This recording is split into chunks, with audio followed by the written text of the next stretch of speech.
So I want to talk about a player that, if you're a newcomer, doesn't have as much of a narrative as Mewtwo King, as Armada, as Leffen, or Mango. So if you've been in the scene for a while, you know that PPMD is really good. You probably know about his rise over the years, but he's not a player that's really well covered in the documentary. And if you came in 2013 or beyond, you're probably not going to know too much history about PPMD. And eventually I will write an article fleshing everything that's been talked about in this video all into a nice article that sums up the legacy of PPMD, where he came from, how he grew as a player, some key milestones. But for now, this is just a really quick video. Actually may not actually be that quick.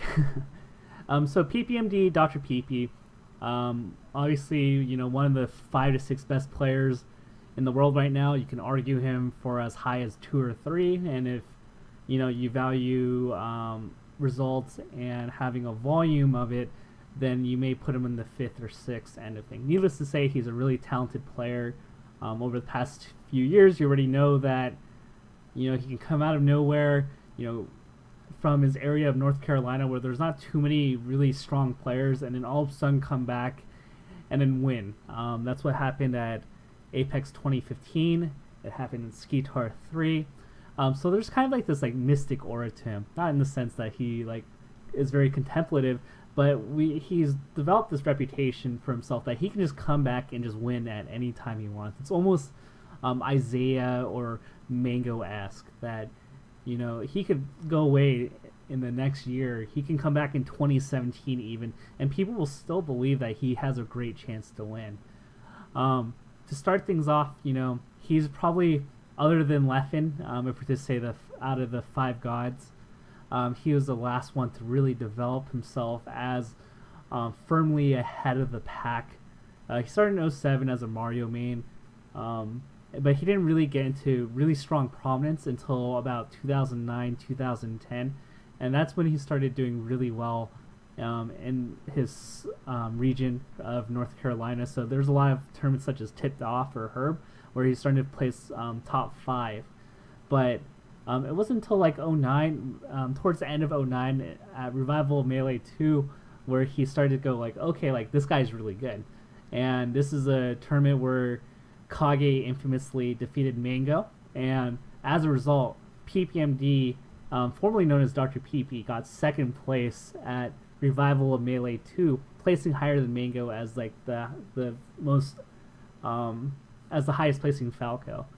And the interesting thing, and I might do another video on this, is that Mango like noticed that PeePee was really good from the get-go. So Mango and PeePee actually had a really strong relationship, where PeePee would ask questions like, why do you do this or why do you do that, and Mango would actually, you know, help him out and tutor him like online. So they used to have that relationship. It's not so prevalent as it was back then, and as it is. It isn't as big as it is now as it was then.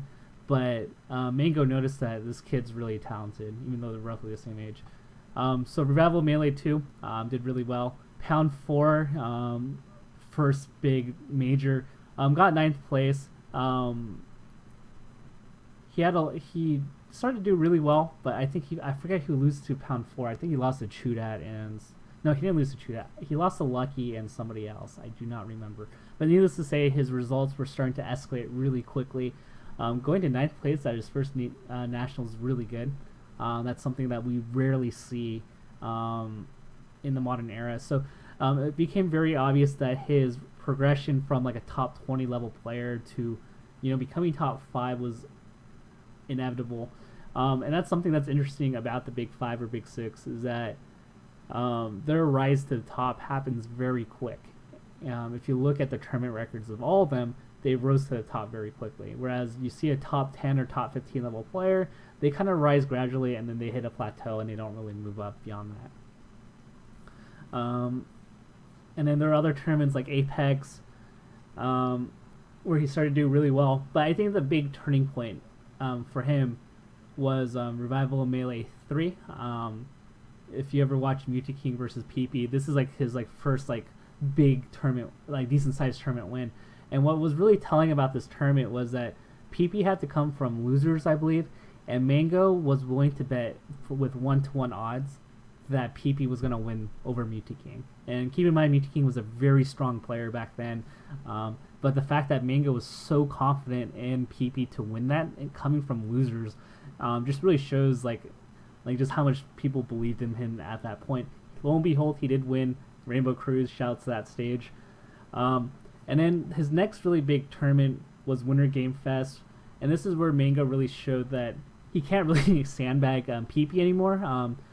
And this is where this is PeePee's first big win over Mango, where Mango sandbags a little bit with Falcon, and then he loses, and then tries to go Falco, but falls too far behind in the set to win. So PeePee ends up winning there over the likes of Mango. And then Pound 5 was probably one of his best tournament showings ever. This is one of the first big encounters of him versus Armada, and this was during a time where Mango was kind of fooling around, and it really seemed like with Armada discovering Young Link is a pretty good counter to Hungrybox at that point in time, that this was his tournament to win. But then PPMD comes pretty much out of the blue. Although he was really strong, he takes it in a really nice set against Armada, and this is where we definitely say this kid is easily top 5 in the world. If not, that should have happened a lot sooner. But his rise was really quick. It was about a 1 to 2 year stretch where he was going from a top 16 level player to he's arguably the best. And so that's his rise. And then he's had some random shortcomings over the years, but he's been mostly consistent since he's risen to the top. The only blemish he really had was Apex 2012, where he lost to Javi and infamously kind of just chucked his controller. But if you look at his results from 2012 to 2014, it's just been spectacular. Apex 2013 just dominated the tournament over Mewtwo, and Mango, it really looked like it was no contest. And what was interesting at that point was PeePee destroying Mewtwo. Was it in 2013? Oh, sorry, I mixed up the years. So in 2013 he loses to Armada, but 2014 Apex is where he just kind of destroyed everybody. And it was at that point that his Marth was starting to come into fruition. I think there was some local tournaments where he was starting to experiment with the Marth, especially in the Ditto with Mewtwo. And keep in mind, Mewtwo at the time, you do not play him in Marth Dittos. Mango just said that it's not possible to beat Mewtwo in Marth Dittos. You watch Mewtwo back then in Marth vs Marth on FD, and it's there's so many 3 to 4 stocks that he does on everybody with that matchup. But what's surprising is that PeePee, became the Marth Ditto master after defeating Mewtwo at multiple tournaments. So he started to become a really strong dual main. And then 2014 was an interesting year for him because he did dominate Apex, took a break, came back and won Skitar. And it was an interesting summer in 2014, mainly because people thought he was a pretty big favorite to take MLG and Evo that year, but due to a lack of practice and taking a break and kind of being low key, actually ended up costing him. Where Armada was practicing with Mewtwo every day, Mango was practicing a lot with the Norwalk crew, and so he fell a little bit behind there. And those are probably really bad showings for him overall. And in 2015, wins Apex again, which is pretty nuts. Does okay at Evo. I mean, he gets a 3rd place. Wins Canada Cup this year. But overall, the interesting thing about PPMD is the fact that his fundamentals are just so rock solid. If you really want a good example of how to play footsies or dash dance or cover space, I think PeePee is one of the best guys to do it. I think he's the best dash dancer in the world. His punish game, is not as top notch as, let's say, Mewtwo or an Armada or even debatably Hungrybox, but his neutral game is probably one of the best there is today. And he's a guy, I mean, if you really just watch him, there's a lot of misconceptions about his playstyle. Actually, I think Hugo coined the term that he is a textbook player back at the King of Cali days. But if you really watch his neutral and really understand the options he chooses, he's really good at adapting and really good at reading well. And you don't really get openings like PeePee does, just solely on just reaction. He is pretty preemptive. He has a solid understanding of knowing his opponent's intent and manipulating that. And so he does throw out some like random high risk moves that are just purely reads, but it's not really well noticed because he tends to do pick what's the term, moves that don't really lag. And so it's going to be interesting.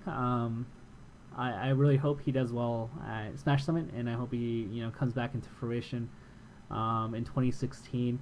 Really remarkable player, and so this is just a quick primer on PPMD.